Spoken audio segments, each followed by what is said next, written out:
നമ്മൾ കഴിഞ്ഞ കുറേ വീഡിയോസിൽ അഡ്വർടൈസിങ്ങിനെ കുറിച്ചിട്ടും ബ്രാൻഡിങ്ങിനെ കുറിച്ചിട്ടും അതിൻ്റെ പല പ്രോസസ്സുകളെ കുറിച്ചാണ് പറഞ്ഞിട്ടുണ്ടായിരുന്നത്. തീർച്ചയായിട്ടും ഈ ഒരു ഫീൽഡ്, ഈ ഒരു പ്രൊഫഷൻ എന്ന് പറയുന്നത് ഒരു ബാക്ക് സ്റ്റേജാണ്.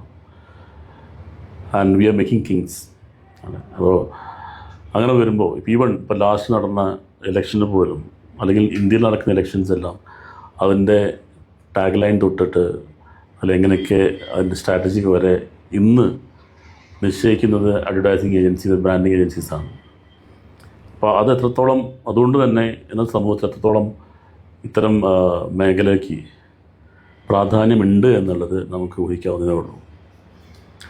അപ്പോൾ കഴിഞ്ഞ കുറേ വീഡിയോസിൽ ഈ പറഞ്ഞ ഇതിന് ശേഷം ഇന്ന് പറയാൻ ഉദ്ദേശിക്കുന്നത്, നമ്മൾ ഇതേപോലെ പ്രൊമോട്ട് ചെയ്യുമ്പോൾ, ഈ പ്രൊമോട്ട് ചെയ്യുന്ന സെൻസ് ഇതേപോലെ ഐഡിയാസ് ആണെന്നുണ്ടെങ്കിലും കോൺസെപ്റ്റ്സ് ആണെന്നുണ്ടെങ്കിലും സ്ട്രാറ്റജീസ് ആണെന്നുണ്ടെങ്കിലും ഉണ്ടാക്കുമ്പോൾ അത് ബ്രാൻഡിൽ കൂടെയാണ് പുറത്തേക്ക് വരുന്നത്. അപ്പോൾ ബ്രാൻഡിൽ കൂടെ പുറത്തേക്ക് വരുമ്പോൾ അവിടെ ആ ഓൺട്രപ്രനർ അല്ലാന്നുണ്ടെങ്കിൽ ആ ബ്രാൻഡ് ഒരു സമൂഹത്തിന് മുന്നിൽ വയ്ക്കുന്ന പല കാര്യങ്ങളുമുണ്ട്. അതിലൊന്ന്, അല്ലെങ്കിൽ ആരും ശ്രദ്ധിക്കപ്പെടാതെ പോകുന്ന സംഭവം എന്ന് പറയുന്നത് എത്തിക്സാണ്. പൊതുവെ അതിന് ബിസിനസ് എത്തിക്സ് എന്ന് വേണമെങ്കിൽ പറയാം. ഒരു പാരഡൈം എന്ന് പറയുന്നത്, ഇപ്പോൾ ഇന്നത്തെ കാലത്ത് കുറേ പേർ ഇതിലേക്ക്, ഓൺട്രപ്രണർഷിപ്പിലേക്ക് അട്രാക്റ്റഡ് ആയിട്ട് വരുന്നുണ്ട്. പെട്ടെന്നുള്ള ഒരു പൊതുബോധം എന്ന് പറയുന്നത്, ബിസിനസ് ചെയ്ത് കഴിഞ്ഞാൽ പെട്ടെന്ന് പൈസ ഉണ്ടാക്കാം, സമൂഹത്തിൽ നല്ല വാല്യൂ ഉണ്ടാക്കാം, അല്ലാന്നുണ്ടെങ്കിൽ ആരെയും ആശ്രയിക്കേണ്ട ആവശ്യമില്ല എന്നതൊക്കെയാണ്. പക്ഷെ അതേസമയം ഒരു പാഷൻ കൊണ്ട്, അതായത് ഒരു കോൺസെപ്റ്റ് ഡെവലപ്പ് ചെയ്ത് ഒരു ബിസിനസ് ആശയമാക്കി മാറ്റി ആ ആശയത്തിലൂടെ കുറേ പേർക്ക് ജോലി കൊടുക്കാനും കുറേ കുടുംബങ്ങളെ ഇൻഡയറക്റ്റായിട്ട് ഓൺ ചെയ്യാനും ഒക്കെയുള്ള ഒരു ഫിലാന്ത്രോപ്പിസ്റ്റിൻ്റെക്കാളും ഉപരിയായിട്ടുള്ള ഒരു ആഗ്രഹം അല്ലെങ്കിൽ പാഷൻ, അങ്ങനെയും ബിസിനസ്സിലേക്ക് വരുന്ന ആളുകളുണ്ട്. കുറച്ച് പേര്, ഒരു വിഭാഗം ഒരു ലീനിയേജ് അല്ലാന്നുണ്ടെങ്കിൽ കുടുംബത്തിൻ്റെ പാരമ്പര്യം അല്ലെങ്കിൽ ബിസിനസ് ഫാമിലി, അതിലൂടെ പുതിയ നേതൃത്വം, പുതിയ ജനറേഷൻ ഏറ്റെടുത്ത് ചെയ്യുന്ന ബിസിനസ്സുകളുണ്ട്. അപ്പോൾ ഇതിലൊക്കെ കോമൺ ആയിട്ട് പറയേണ്ടുന്ന ഒരു സംഭവം എന്ന് പറയുന്നത് ബിസിനസ് എത്തിക്സ് തന്നെയാണ്. അപ്പോൾ ബിസിനസ് എത്തിക്സിൽ ഇപ്പോൾ ഒരു ഉദാഹരണം പറയുകയാണെന്നുണ്ടെങ്കിൽ പല ടൈപ്പ് ബിസിനസ് ഉണ്ടല്ലോ. അതിൽ തന്നെ രണ്ട് കാര്യം എടുത്തു പറയുകയാണെങ്കിൽ സിറ്റുവേഷണൽ ബിസിനസ് ഉണ്ട്, അല്ലെങ്കിൽ സീസണൽ ബിസിനസ് ഉണ്ട്. ഉദാഹരണം പറയാൻ വേണ്ടി മാത്രം ഞാനത് പറയുകയാണ്. ഇപ്പോൾ സിറ്റുവേഷൻ ബിസിനസ് കാര്യം പറയുകയാണെന്നുണ്ടെങ്കിൽ, ഇപ്പോൾ ഇവിടെ കാലങ്ങളായിട്ട് നമ്മൾ മാസ്ക് അല്ലെങ്കിൽ സാനിറ്റൈസേഷൻ ഒക്കെ സെല്ല് ചെയ്യുന്നുണ്ട്. അതിനൊരു മാർക്കറ്റ് ഉണ്ട്. അതൊരു മാർക്കറ്റ് പറഞ്ഞാൽ സ്പെസിഫിക്, നമ്മൾ ഹോസ്പിറ്റൽസ് ആണെന്നുണ്ടെങ്കിലും അത് ആവശ്യമുള്ള ചില മേഖലകൾ മാത്രം കൊടുത്തുകൊണ്ടിരുന്നത് കോവിഡ് വന്ന സമയത്ത് പെട്ടെന്ന് അതിൻ്റെ നീഡ് അല്ലെങ്കിൽ അതിൻ്റെ ആവശ്യം പെട്ടെന്ന് വർദ്ധിച്ചു. സ്വാഭാവികമായിട്ടും ആ ഒരു ബിസിനസ്, അതിൻ്റെ ഗ്രോത്ത് എന്ന് പറഞ്ഞാൽ വളരെ എക്സ്പോണൻഷ്യലായിരുന്നു അല്ലേ. അപ്പോൾ അത് ആ ഒരു സിറ്റുവേഷൻ അത് അവർക്ക് ഗുണകരമായി മാറി, അത് ഭാഗ്യമായിരുന്നു. അതുകൊണ്ട് പെട്ടെന്ന് ബിസിനസ് ഗ്രോത്ത് വന്നു.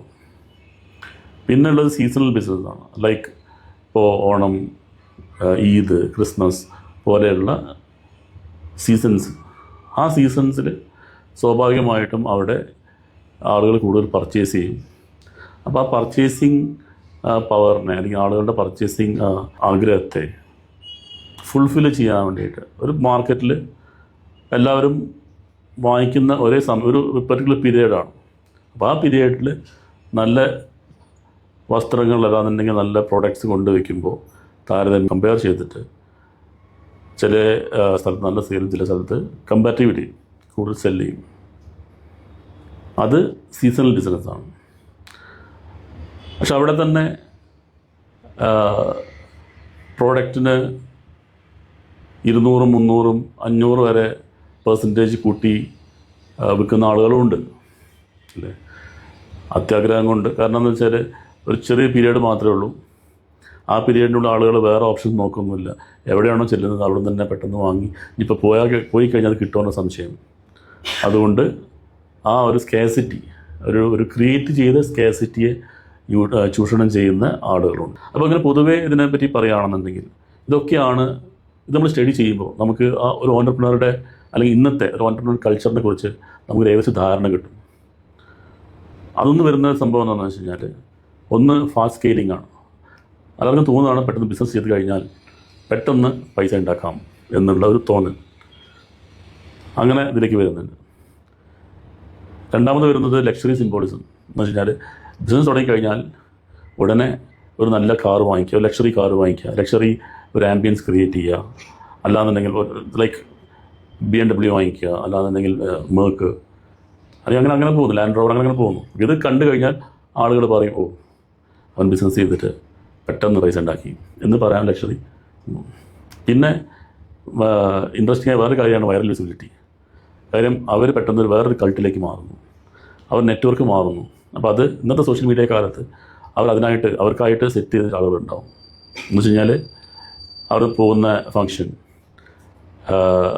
അത് വിവാഹമാണെന്നുണ്ടെങ്കിലും ഇനോഗ്രേഷൻ ആണെന്നുണ്ടെങ്കിലും പല പല ഫങ്ഷൻ, അവിടെ അവർ കൈ കൊടുക്കുന്ന ആളുകൾ. അപ്പോൾ അതൊക്കെ വേറൊരു കൾട്ടിലേക്ക് എല്ലാം ആ റേഞ്ച് വേറെ ലെവലിലൊക്കെ പറയില്ലേ, ആ റേഞ്ചിലേക്ക് അത് മാറും.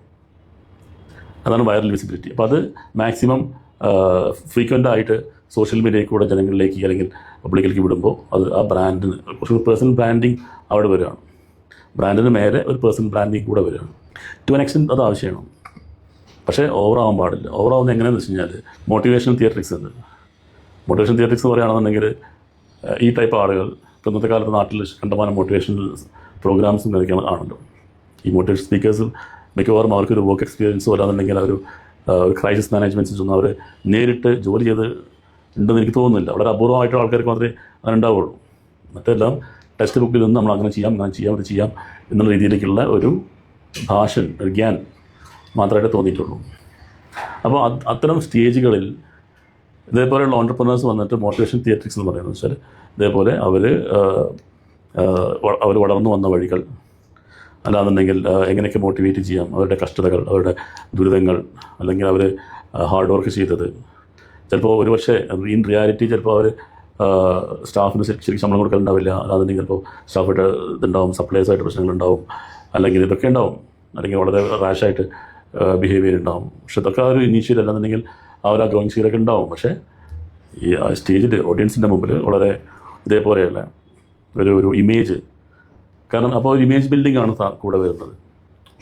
അപ്പോൾ ഇതിന് ഹസിൽ മിത്തോളജി എന്ന് പറഞ്ഞു കഴിഞ്ഞാൽ അവർ പറയുകയാണ്, അതായത് ഞാൻ വളരെ ബിസി പേഴ്സണാണ്, തീരെ സമയമില്ല, അൺലോഡ് നടത്താണ്, അല്ലെങ്കിൽ ഞാനിത് ബിൽഡ് ചെയ്തത് ഉറക്കമൊഴിച്ചിട്ടും അഹോരാത്രം പ്രയത്നിച്ചിട്ടും അല്ലാന്നുണ്ടെങ്കിൽ തീരെ റെസ്റ്റ് എടുക്കാതെയും ഒക്കെയാണ് എന്ന രീതിയിലുള്ള ഒരു പ്രചരണം എന്ന് വെച്ചാൽ ബിസിനസ് സക്സസ് ആയതിനു ശേഷം.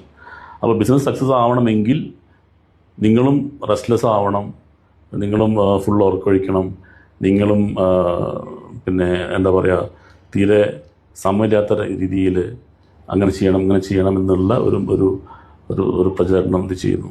ആക്ച്വലി അങ്ങനെയാണോ വെച്ചാൽ അങ്ങനെ ആയിരിക്കില്ല. നമ്മൾ സ്മാർട്ടായിട്ട് ബിസിനസ് ചെയ്യുന്നവർ പറഞ്ഞു കഴിഞ്ഞാൽ എല്ലാ ക്വാളിറ്റി ടൈം എല്ലാം അതിൻ്റെ ഉള്ളിൽ വരണം. അതാണ് സ്മാർട്ട് വർക്കിംഗ്.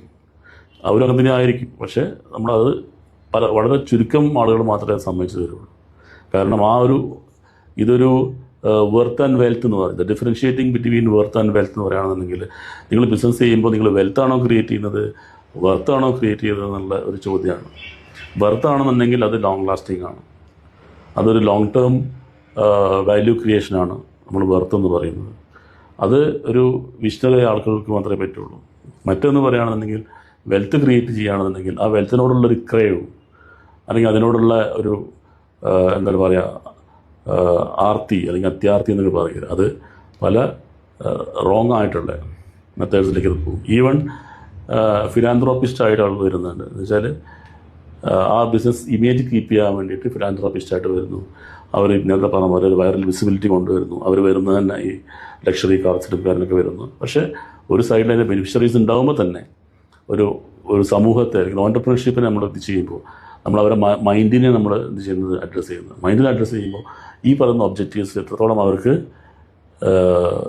എഫക്റ്റ് ചെയ്യുന്നുണ്ട്, എങ്ങനെയൊക്കെ എഫക്റ്റ് ചെയ്യുന്നുണ്ട് എന്നുള്ളൊരു പെർസ്പെക്റ്റീവിലാണ് ഞാനത് പറഞ്ഞത്. അപ്പോൾ അതുപോലെ തന്നെ ഇപ്പോൾ വേറൊന്നാണ് ബിഹേവിയർ സ്ട്രാറ്റജി. ബിഹേവിയർ സ്ട്രാറ്റജി എന്ന് പറയുകയാണെങ്കിൽ ഇപ്പോൾ Zara, we have worked on it. Like Zara എന്ന് പറയുന്നത് ഒരു സ്പാനിഷ് പ്രൊഡക്റ്റാണ്, നിങ്ങൾക്ക് കണ്ടിട്ടുണ്ടാവും. ദുബായിലാണെന്ന് ഇൻ്റർനാഷണൽ ബ്രാൻഡാണ്. സാറയുടെ സ്ട്രാറ്റജി എന്താണെന്ന് വെച്ച് കഴിഞ്ഞാൽ അവർ 18 ഡേയ്സാണ് ഒരു പ്രോഡക്റ്റ് ഇമാജിൻ ചെയ്ത് കൺസീവ് ചെയ്തിട്ട് വിഷ്വലൈസ് ചെയ്തിട്ട് ഡിസൈൻ ചെയ്തിട്ട് സ്റ്റിച്ച് ചെയ്തിട്ട് പാക്ക് ചെയ്തിട്ട് സാധനം മാർക്കറ്റിലേക്ക് അല്ലെങ്കിൽ ഷോറൂമിലേക്ക് എത്തിക്കാനുള്ള സമയമാണ് 18 ഡേയ്സ്. ആ 18 ഡേയ്സ് കഴിഞ്ഞാൽ നെക്സ്റ്റ് 28 ഡേയ്സ് എന്ന് പറയുകയാണെങ്കിൽ ഷെൽഫിലുണ്ടാവും, ഐ മീൻ ഷോറൂമിലുണ്ടാവും. ആ 28 ഡേയ്സ് കഴിഞ്ഞാൽ അവർ അത് പിന്നെ റിമൂവ് ചെയ്യും ഷെൽഫിൽ നിന്ന്.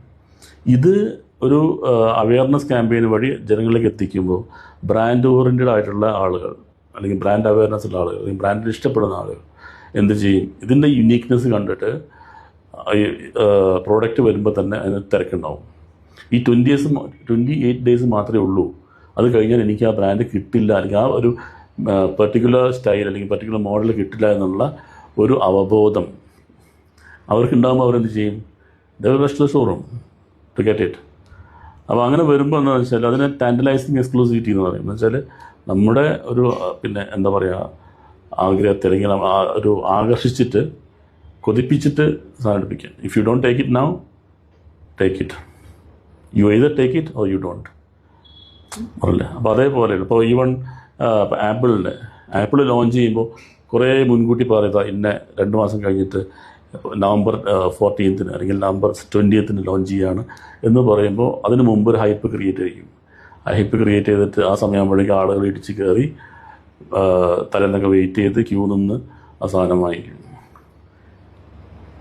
അപ്പോൾ ഇങ്ങനെ ഒരു സിറ്റുവേഷൻ ക്രിയേറ്റ് ചെയ്തിട്ടും ബ്രാൻഡിലേക്ക് അല്ലെങ്കിൽ ആളുകളെ പക്ഷേ അവിടെ എന്ത് പറയുന്നുണ്ട്, അവിടെ സ്കാർസിറ്റി, ഈവൻ സാറയാണെന്നുണ്ടെങ്കിലും ആ സ്കാർസിറ്റി അവർ മുൻകൂട്ടി അവർ നുണ പറയുന്നില്ല, അവർ മുൻകൂട്ടി പറഞ്ഞിട്ടാണ് അത് 28 ഡേയ്സ് മാത്രമേ ഉണ്ടാവുള്ളൂ, അത് കഴിഞ്ഞാൽ നിങ്ങൾക്ക് കിട്ടില്ല എന്നാണ് പറയുന്നത്. അത് ഓൺലി 1 ലെഫ്റ്റ് എന്ന് അവർ പറയില്ല.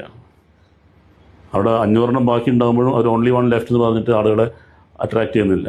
അവർ ഡേറ്റ് പറഞ്ഞിട്ട് ആ ഡെഡ് ലൈനുള്ളിൽ വാങ്ങിക്കണമെങ്കിൽ വാങ്ങിക്കാം, അല്ലാന്നുണ്ടെങ്കിൽ we are taking this back എന്ന് പറയും.